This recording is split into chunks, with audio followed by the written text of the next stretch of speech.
MST জান্নাতুল রিফাত আখি আপনি লিখেছেন, অ্যাক্সিডেন্টে আমার পা ভেঙে গেছে, এখন আমি হাঁটতে পারি, বাট হাড্ডিতে কিছু অংশ ফাঁকা থাকায় আমি এখন প্রপারলি বসে সিজদা বা নামাজের সুরতে বসতে পারি না।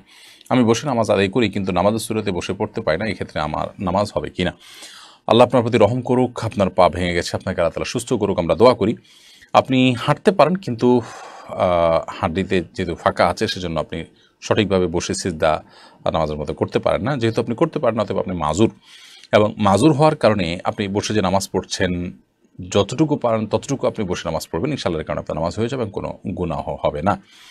আলী একবার লিখেছেন, সাম্প্রতিক একটু খবরে শুনলাম এরকম গ্রুপ লাগ করা ভিডিও করে স্ত্রীকে প্রবাসী স্বামীর তালাক। মানছি স্ত্রী শরীয়ত পরিপন্থী কাজ করেছেন, ধার্মিক স্বামী বিষয়টা মেনে নিতে পারেননি, তাই বলে এত ঠুনকো বিষয়ে তালাক দেওয়া কি সমীচীন? ভাইয়ালি একবার, আমি আপনার সাথে সম্পূর্ণ একমত যে মোটেই সমীচীন নয় ঠুনকো বিষয়ে তালাক দেওয়া। এই বিষয়ে আরও দায়িত্বশীলতা আমাদের প্রয়োজন।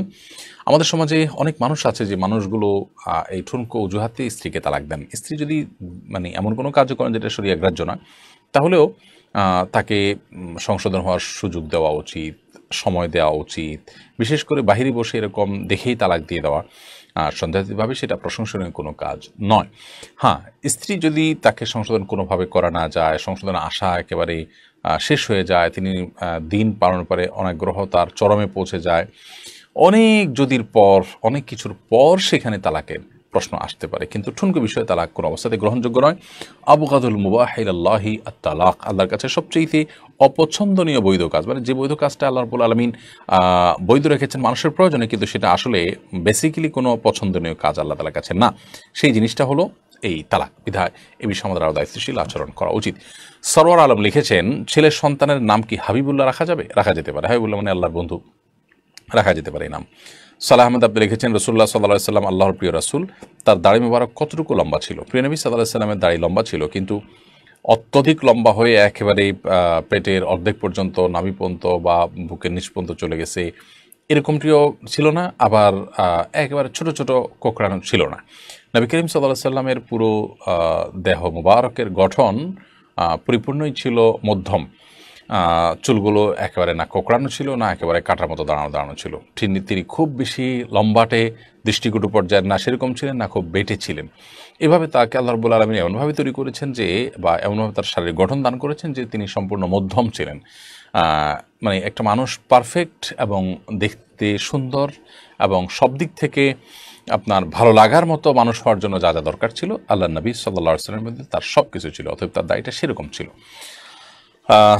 তবে এমনিতে তিনি দাড়ি লম্বা করতে বলেছেন, নির্দেশ দিয়েছেন, আফুল্লোহা আর খুল্লোহা, তোমরা দাড়িকে ছেড়ে দাও, দাড়িকে লম্বা করো। বিধায় আমরা দাড়িকে লম্বা করবো এবং দাড়িকে রেখে দেবো ইনশাআল্লাহ তাআলা। মহসিনা খানম আপনি লিখেছেন, আমরা একই বাড়িতে হিন্দু মুসলিম একসাথে বসবাস করি, আমি কি হিন্দুদের বাড়ি যেতে পারবো? তাদের ধর্মীয় কাজ ছাড়া অন্য কোনো কাজে সাহায্য করতে পারবো কিনা?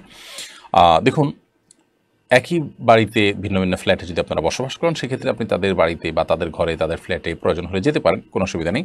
ধর্মীয় কাজ ছাড়া অন্য কোনো কাজে তাদেরকে আপনি অবশ্যই সাহায্য করতে পারেন প্রতিবেশী হিসাবে।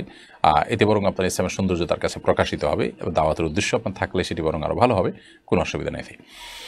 মাহিয়া মেঘলা ইয়াডি থেকে আপনি লিখেছেন, ফজরের নামাজেও এতটা অলসতা লাগে না, 5 ওয়াক্তের মধ্যে 4 ওয়াক্ত আদায় করতে পারি, কিন্তু এশার নামাজের সময় অনেক অলসতা কাজ করে, এক্ষেত্রে কি করা যায়, কিভাবে মনোযোগ বাড়ানো যায়?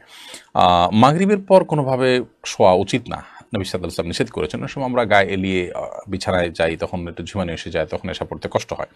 তো এই জন্য মাগরিবের পর নবী সাল্লাল্লাহু আলাইহি ওয়াসাল্লাম এশার আগে শোয়াটাকে অপছন্দ করতেন।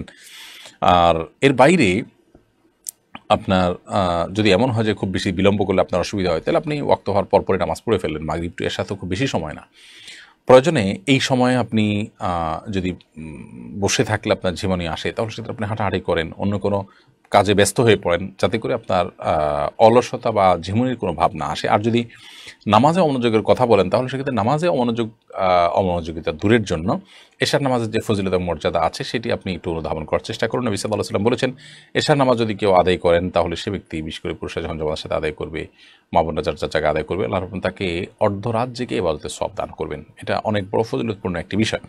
সেই বিষয়টা মাথায় রেখে আপনি আদায় করবেন, ইনশাআল্লাহ আল্লাহ তাআলা আপনার অলসতা দূর করবেন। সেই সাথে আল্লাহ তাআলার কাছে খাস করে বিশেষভাবে এটার জন্য দোয়াও করতে থাকবেন।